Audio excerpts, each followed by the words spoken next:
Qozog'istonning Oqmola shahri 1998-yilda qanday atala boshlangan?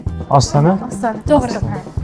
Yulduzlar yer atrofini bir sutka davomida necha marta aylanib chiqadi? Kecha kunduz.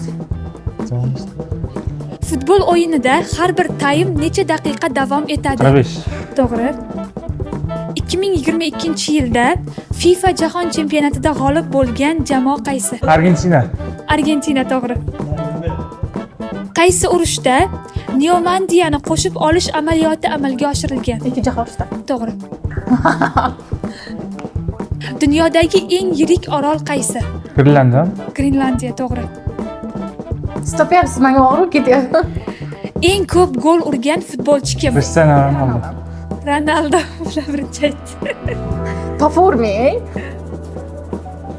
Jo'janing bolasi nima deb ataladi? Jo'jan bolasi yo'q.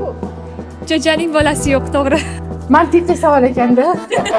Tushunmadi deganimga qarang.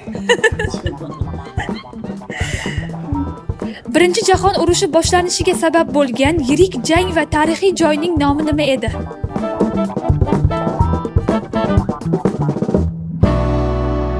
Dunyodagi eng baland tog' qaysi?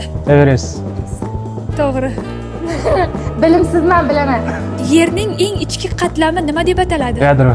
Yadro, to'g'ri. O'yin tugadi. Ishtirokingiz uchun Sahifa nashriyotidan sizga kitob taqdim etamiz. Mana, biz sizga yutganingiz uchun, biz sizga yutkazganingiz uchun. Rahmat. Rahmat kattakon.